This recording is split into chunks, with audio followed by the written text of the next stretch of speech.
बाबा रामदेव ने इस बार एलोपैथी डॉक्टरों के बाद अब ज्योतिषियों पर हमला बोला है, ज्योतिष को एक कारोबार बताया है और ये कहा है कि ज्योतिष 1 लाख करोड़ से ज्यादा का कारोबार है और ज्योतिषियों की कोई बात सच नहीं होती है।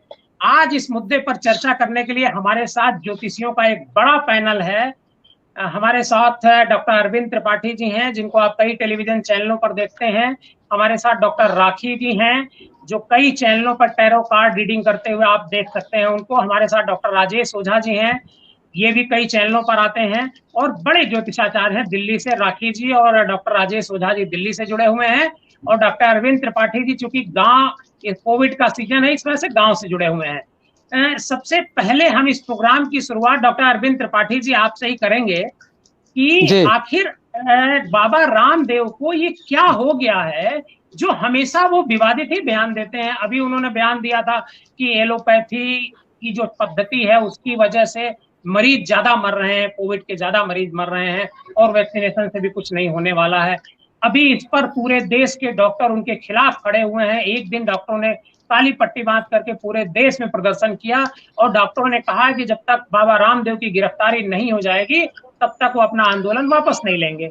अब उन्होंने इसके तुरंत बाद उन्होंने ज्योतिष, एक जो मुझे लगता है सनातन परंपरा की सबसे पुरानी विधा है, उस पर उन्होंने हमला बोला है कि ज्योतिष एक कारोबार है।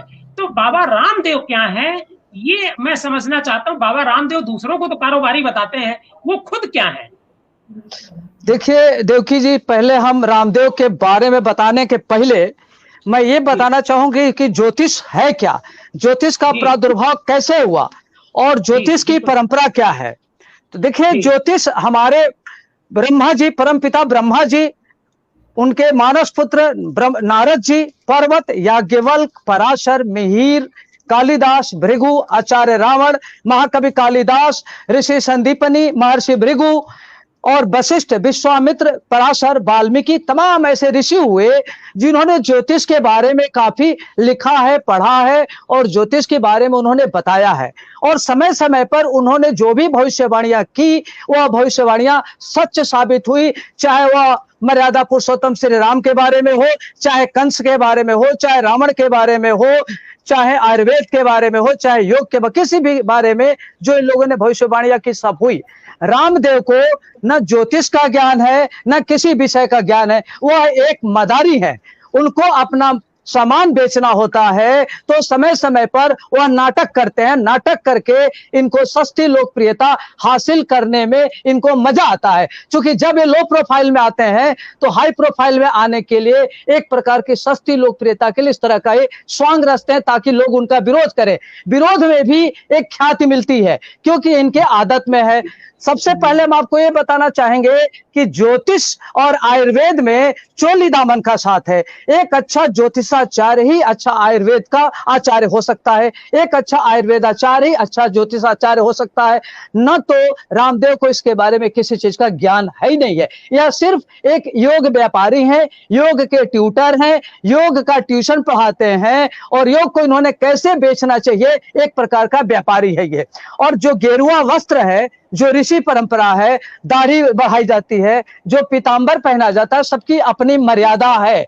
ना तो इन्होंने योग की मर्यादा को समझने की कोशिश कर रहे हैं, ना तो दाढ़ी की मर्यादा को समझने की कोशिश कर रहे हैं और ना पीतांबर पहनने की मर्यादा को कोशिश कर रहे हैं। ये इनको अपनी मर्यादा में रहनी चाहिए। सर्वप्रथम मैं आपको ये बताना चाहूंगा कि आयुर्वेद एक प्रकार का पुरातन चिकित्सा शास्त्र है, उसी तरीके से होम्योपैथ है। 1921 में आपने देखा होगा महामारी आई थी, उस समय घर घर में रामदेव थे, क्यों नहीं लोगों ने जान बचाया?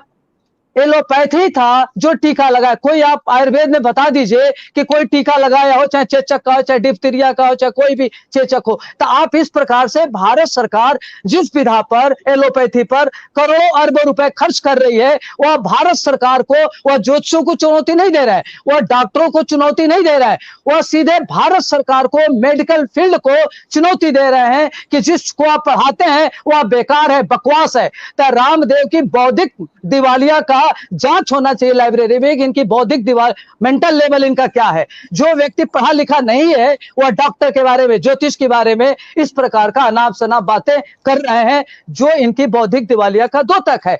ज्योतिष के बारे में जाने, ज्योतिष क्या होता है। ज्योतिष ऋषि परंपरा के अनुसार लोग भूत भविष्य वर्तमान की परिकल्पना करते हैं। ज्योतिष प्रकार का गणित है, एक प्रकार का विधा है, एक प्रकार का वैदिक गणित है, जिसको पढ़ाने के लिए पुरातन काल से चला रहा है। उस विधा को चैलेंज दे रहे हैं।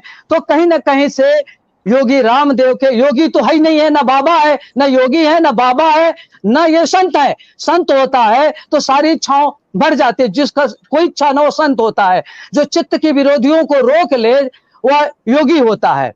न तो योगी है बाबा, बाबा वो होता है जो संत होता है, जिसको किसी चीज की इच्छा नहीं होती। इनको सिर्फ एक ही चीज की इच्छा है, चंचला की इच्छा। चंचला को प्राप्त करने के लिए ये किसी भी प्रकार के किसी भी लेवल पर उतर सकते हैं।